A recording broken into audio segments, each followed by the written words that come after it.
अगरचे वो दौलतमंद था। कौन? यीशु अगरचे दौलतमंद था लेकिन तुम्हारी खातिर गरीब बन गया ताकि तुम उसकी गरीबी के सबब से दौलतमंद हो जाओ। अब यही पौलुस फिर कहता है कि आलम बाला की चीज़ों की तलाश में रहो। यही बाइबल कहती है कि दुनिया की चीज़ों के पीछे ना भागो। यही बाइबल कहती है कि जो कोई दुनिया से दोस्ती करता है खुदा से दुश्मनी करता है। मैं आपको हज़ार ऐसी चीज़ें बता सकता हूँ, लेकिन प्रॉब्लम क्या है? प्रॉब्लम सिर्फ यह है कि हम बाइबल को समझते नहीं हैं। यीशु दौलतमंद था। अब यीशु दौलतमंद कैसा? दौलतमंद तो उसकी दौलत का हिसाब तो पता चलता ना, उसके कंपैरिजन में जो है वो कोई एक बंदा और लाकर खड़ा करे, भाई देखो ए दो बंदे ने इन्हें बच्चों दसो दौलतमंद कौन है। यीशु के लिए कोई भी स्टैंडर्ड कभी भी सेट ना करें। ये सिर्फ पौलुस रसूल हमें समझाने के लिए ये कह रहा है कि बेशक वो खुदा था लेकिन वो इंसान बन गया। उसकी हम्बलनेस को, उसकी पस्ती को बयान करता है कि वो खुदा होकर क्या बन गया? इंसान बन गया, ताकि उसके इंसान बनने से आप रूहानी तौर पर खुदा के साथ मेल मिलाप कर लें। आज शाम भाइयों बहनों हमें यही बात सीखनी है, हमें यही बात जाननी है कि दौलत के पीछे मत भागें। अमीर होने के लिए जो है इतना काम पर वक्त ना दें। मैं कोई इंजदा अच्छी गल्लां मेरे को नहीं हैगियां कि नहीं ठीक है जी तुसी काम ही करना है तो तुसी यह भी करना। मैं कलाम की खिदमत करन खलोता, मैं इत्थे अपने आप को कोई बड़ा अकलमंद बना नहीं बैठा हैगा। खुदा तो ज़्यादा काम नूं अवल दर्जा ना दो। ਕਿਹੜਾ खुदा ਨਾਲ ਮੁਹੱਬਤ ਕਰਦਾ? ਹੱਥ ਖੜਾ ਕਰੇ ਆਖਰ 'ਚ ਸਾਰੇ ਕਰਦੇ ਹੋ। ਇਹ ਬਾਈਬਲ ਤੇ ਕਿਹੜਾ ਅਮਲ ਕਰਦਾ? ਤੇ ਅਗਰ ਤੁਸੀਂ ਇੱਕ ਹੁਕਮ ਤੋੜ ਦਿੱਤਾ ਤੇ ਪੂਰੀ ਬਾਈਬਲ ਨੂੰ ਕੀ ਕਰ ਦਿੱਤਾ? ਤੁਹਾਡੇ ਆਪਣੇ लफ्ज़ ही ਤੁਹਾਨੂੰ गुनाहगार बना देंगे ने।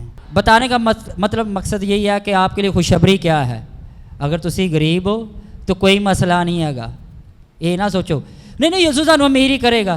ओ भाई वो जे कर दे तो ये मैनू कोई प्रॉब्लम नहीं, ये मैनू कोई प्रॉब्लम नहीं। लेकिन मैं ये सर्टिफिकेट नहीं लैके कि मैं लोगों को कहा तो खुदा तुहानू अमीर करना चाहता, क्योंकि मेरे लिए कलाम से आगे कोई दूसरी बात नहीं है। Hallelujah hallelujah. लेकिन ये है कि खुदावंद आपको जो है वो अपने कलाम के मुताबिक जो है वो गुस्ल देना चाहता।